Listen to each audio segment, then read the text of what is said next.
हिंदी में यूपीएससी की तैयारी से संबंधित प्रोग्राम्स को देखने के लिए सब्सक्राइब करें स्टडी IQ IAS हिंदी। नमस्कार, बहुत बहुत स्वागत है आप सभी का स्टडी IQ IAS हिंदी में। मेरा नाम है अतुल जैन। एक बहुत ही चौंकाने वाली खबर जो है अभी अभी चीन से आ रही है। अब से कुछ देर पहले ये समाचार जो है फ्लैश होना शुरू हुआ। इस समाचार के बारे में जानकारी प्राप्त होनी शुरू हुई और वो समाचार जो है वो चीन से आया है। और ये समाचार कहता है कि चीन के जो भूतपूर्व विदेश मंत्री हैं, अब के जो चीन मंत्री हैं वांग यी, उनके पहले जो चीन के विदेश मंत्री थे किन गैंग, किन गैंग जो कि चीन के विदेश मंत्री थे, अब से कुछ महीने पहले तक, जुलाई के महीने तक ये चीन के विदेश मंत्री थे, इनकी मृत्यु हो गई है। अब इनकी मृत्यु होना अपने आप में बहुत ज्यादा हैरानी वाली बात नहीं है, लेकिन इनके बारे में जो अपुष्ट खबरें आ रही हैं, मैं आपको अभी भी बता दूं कि इनकी मृत्यु के बारे में अभी तक चीन ने कोई पुष्टि नहीं की है। एक अमेरिकन समाचार पत्र है पॉलिटिको ने सूत्रों के हवाले से यह खबर दी है अभी तक कि किन गैंग की मौत जो है वो अभी नहीं हुई है। किन गैंग की मौत वास्तव में जुलाई के अंत में ही हो चुकी है, कि जुलाई के अंत में किन गैंग की मृत्यु हो गई है और चीन के एक सैन्य अस्पताल में इनकी मौत हुई, जहां पर इनकी मौत जो है या तो वो किसी कारण से आत्महत्या द्वारा हुई, और या फिर जिसकी संभावना ज्यादा बताई जा रही है वो क्या है कि इनको टॉर्चर करके यानी कि प्रताड़ित करके मार दिया गया। तो किन गैंग जो है इनको प्रताड़ित करके मारा गया, ऐसी संभावना बताई जा रही है।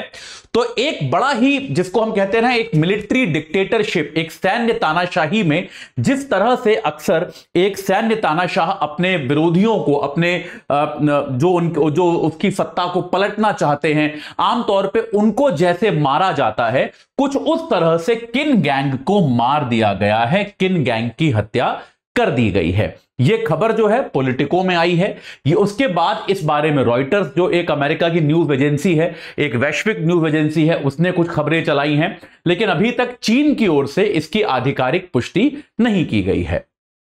अब अगर हम किन गैंग पर थोड़ा सा नजर डालें, किन गैंग के जीवन, और मतलब जीवन तो नहीं कि वास्तविकता में क्या ऐसे कारण हो सकते हैं, तो किन गैंग जो हैं उनको इसी साल 2023 में जनवरी 2023 में वो चीन के विदेश मंत्री बने थे। जनवरी 2023 में चीन के विदेश मंत्री बने थे। उसके पहले अगर आप देखेंगे तो जुलाई 2021 से जनवरी 2023 तक किन गैंग जो थे वो अमेरिका में चीन के राजदूत थे, और ऐसा लगता है कि सारी समस्या की शुरुआत यहीं पर हुई। वो किन गैंग कौन थे? अमेरिका में चीन के राजदूत थे। तो यहां पर यह अमेरिका में चीन के राजदूत थे जनवरी 2023 तक। जनवरी 2023 में एक तरह से इनका प्रमोशन किया गया, इनको अमेरिका से वापस बुला के चीन के विदेश मंत्री का पद दिया गया, जहां पर इन्होंने काम करना शुरू किया। और काम करते करते अचानक ही 6 महीने बाद, जून के महीने से, जैसा कि चीन में अक्सर होता है, ये लापता हो गए। आपको याद होगा कि चीन के एक रक्षा मंत्री भी ऐसे ही लापता हो चुके हैं और अभी तक उनकी भी कोई जानकारी नहीं है। तो जून के महीने में, जनवरी में उन्होंने विदेश मंत्री के तौर पे काम करना शुरू किया, और जून के महीने में, जून 2023 से ये लापता हो गए। लापता मतलब चीन में देखिए कोई ऐसा औपचारिक मीडिया तो है नहीं, कोई स्वतंत्र मीडिया तो वहां पे उपस्थित है नहीं कि आपको कुछ ज्यादा जानकारी मिल पाए कि भाई किधर हैं और क्या कर रहे हैं। बस कोई मंत्री अगर लापता भी होता है तो उसकी जानकारी आपको कैसे होती है कि वो आधिकारिक फंक्शन जो होते हैं, ऑफिशियल इवेंट्स जो होते हैं, उनमें आना बंद कर देता है।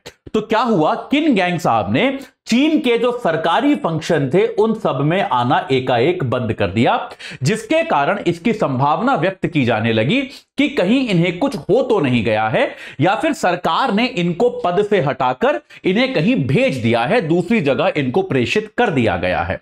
जून से जुलाई तक इस बात की कोई खास जानकारी थी नहीं कि इनके साथ क्या हुआ, और उसके बाद जुलाई आते आते आखिरकार जुलाई 2023 आते आते सरकार ने वांग यी एक डिप्लोमैट रहे हैं बहुत लंबे समय तक, वांग यी को नया विदेश मंत्री बना दिया, जो अभी भी विदेश मंत्री हैं। लेकिन इनके साथ क्या हुआ, किन गैंग साहब के साथ क्या हुआ, यह कभी भी किसी ने नहीं बताया। इस बारे में कोई स्पष्टीकरण, कोई जानकारी प्रदान नहीं करी गई। तो अब इस मामले में लोग बड़े क्यूरियस थे, लोग बहुत जानना चाहते थे। लेकिन आखिरकार अब जाकर यह समाचार आया है कुछ सूत्रों के हवाले से कि अभी ही नहीं, ऐसा नहीं अभी, बल्कि जुलाई के अंत में ही इनकी मौत हो गई है और इनको चीन के एक सैन्य अस्पताल में प्रताड़नाएं देकर तड़पा तड़पा कर मारा गया है। अब ऐसा क्यों किया गया है, इसको समझने की कोशिश करते हैं। तो पहला जो थ्योरी निकल कर आ रहा है, मैं बार बार थ्योरी शब्द का प्रयोग करूंगा क्योंकि अभी तक किसी भी चीज की आधिकारिक पुष्टि नहीं है, ये बातें केवल कही जा रही हैं। तो जो पहली थ्योरी निकल के आ रही है वो थ्योरी क्या है कि किन गैंग पर जासूसी के आरोप लगाए गए। किन गैंग पर आरोप लगाया गया कि वो अमेरिका के लिए चीन के विरुद्ध जासूसी कर रहे थे। तो ये एक आरोप जो है ये माना गया है कि ये सत्य है कि जासूसी का आरोप किन गैंग पर लगाया गया।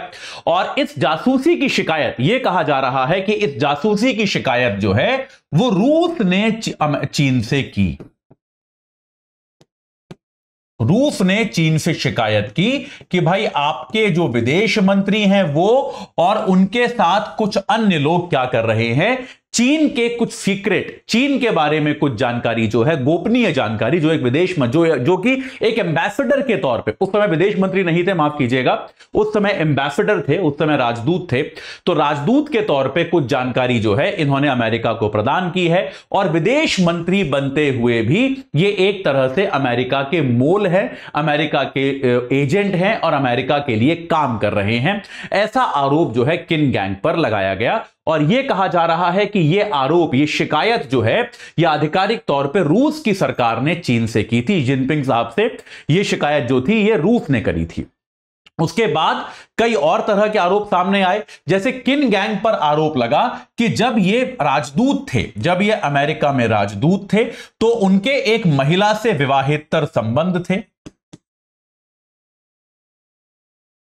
एक महिला से इनके विवाहेतर संबंध थे। वो महिला कौन है इसके बारे में कोई जानकारी प्रदान की नहीं गई है, लेकिन ऐसा कहा जा रहा है कि कोई टीवी रिपोर्टर थी, कोई टेलीविजन रिपोर्टर थी जिनके साथ इनके संबंध थे जब ये राजदूत थे अमेरिका में। और इन संबंधों के तहत राजदूत रहते हुए वहां पर जब वो अमेरिका में राजदूत थे उस समय इन्होंने एक बच्चा भी पैदा किया। इन संबंधों के कारण एक बच्चा भी पैदा हुआ। हालांकि यह बात भी कही जा रही है कि भाई ये महिला कौन है, इनकी पहचान अभी तक किसी को नहीं बताई गई है, इसका कोई सबूत अभी तक नहीं दिखाया गया है। तो यह भी माना जा रहा है कि यह पूरी कहानी जो है एक्स्ट्रा मैरिटल अफेयर की या फिर विवाहेतर संबंध की, यह एक प्रकार से उनको वापस बुलाने की और उनको पद से हटाने की या उनको बर्खास्त करने की एक साजिश के तहत किया गया। इसमें सत्यता नहीं है, एक थ्योरी ये भी है। मैं बार बार कह रहा हूं कि ये चीन के मामले में हमको स्पष्ट समाचार मिलते नहीं है, ये सारी चीजें थ्योरीज होती हैं। हालांकि ये बात आप समझिए कि जब आप इस तरह के संवेदनशील पद पर होते हैं तब आमतौर पर इस प्रकार के संबंध जो हैं वो बनाना आपके लिए प्रतिबंधित होता है, ये आप याद रखिएगा।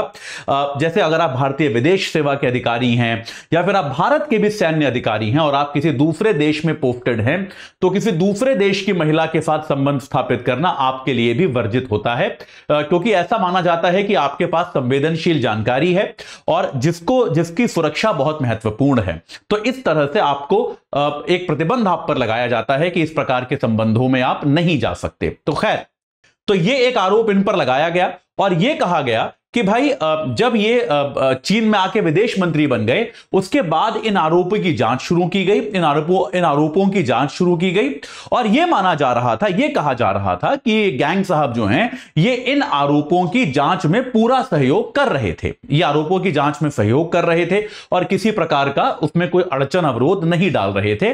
लेकिन उसके बाद भी जून के महीने में एकदम क्लासिक जो चीन का स्टाइल होता है उसमें ये लापता हो गए और उसके बाद उसे इनका पता ही नहीं चला और अब जाके खबरें आ रही हैं कि जुलाई के अंत में इनकी हत्या कर दी गई है। तो यार ये बस इतनी ही बात थी। देखिए इस बात को समझिए कि एक तानाशाही शासन जो होता है, मैं आमतौर पे लोगों को कैजुअली कहते सुनता हूं कि हमारे यहां भी तानाशाही शासन होना चाहिए या फिर तानाशाही शासन जो है वो बेहतर होता है। मैं आमतौर पे लोगों को इस तरह की बातें करते हुए कई बार सुनता हूं। तो याद रखिए तानाशाही शासन जो है उसका ये पक्ष भी समझिए कि तानाशाही शासन जो होता है वो इस प्रकार का शासन होता है जहां पर आपकी जान की कोई कीमत नहीं है। कोई भी जो भी सरकार के, सत्ता के, शासन के खिलाफ बोलेगा या फिर उसके खिलाफ कुछ भी करने की कोशिश करेगा, उसको बिना किसी एक्सप्लेनेशन के, कोई ट्रायल नहीं हुआ किसी कोर्ट में, अगर ये इन्होंने देशद्रोह किया मान लीजिए और अगर आपको इन्हें दंड देना भी था तो वो किसी न्यायालय के माध्यम से सही तरीके से दिया जाना चाहिए था। लेकिन एक तानाशाही शासन में इस तरह की प्रणालियां नहीं होती, इसी तरह की चीजें होती हैं। तो हमेशा हमको याद रखना चाहिए कि एक लोकतांत्रिक व्यवस्था जो है, जहां पर सूचना का आदान प्रदान होता है, हमको सही समाचार मिलता है, वो बहुत ज्यादा मूल्यवान है और हमको उसे संरक्षित करके रखना चाहिए। तो चीन की राजनीति जो है वो ये भी दर्शाता है कि जिनपिंग साहब जो हैं वो धीरे धीरे सत्ता पर अपनी पकड़ को और मजबूत करना चाहते हैं।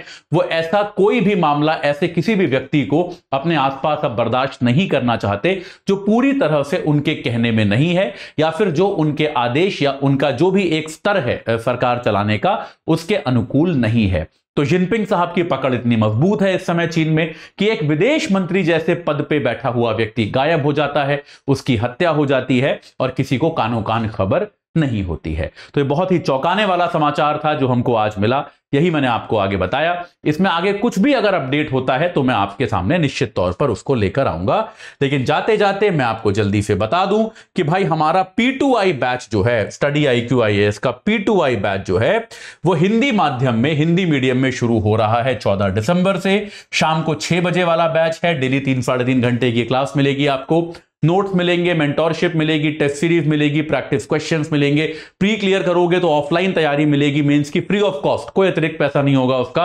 और आपका रहना खाना सब उसमें फ्री होगा। इंटरव्यू की तैयारी सब कुछ आपको मिलेगा। आप AJ लाइव कोड लगाकर 24,999 रुपए में जुड़ जाइए P2I बैच से, कि आप एकदम तुरंत कीजिए। और अगर आप 2024 की तैयारी कर रहे हैं प्रारंभिक परीक्षा की, तो हमारा जो क्रैश कोर्स है जिसको हम स्टडी IQ में SIP बुलाते हैं, सक्सेस इन प्रीलिम्स, उससे आप जुड़ जाइए। ये बैच, ये वाला जो कोर्स है केवल 6 महीने के लिए वैलिड है, प्रीलिम्स 2024 तक के लिए वैलिड है। AJ लाइव कोड लगा के आप इससे भी 7,499 रुपए में जुड़ सकते हैं। ये वाला कोर्स जो है वो 9 दिसंबर से शुरू हो रहा है, दोपहर 12 बजे का इसका बैच है।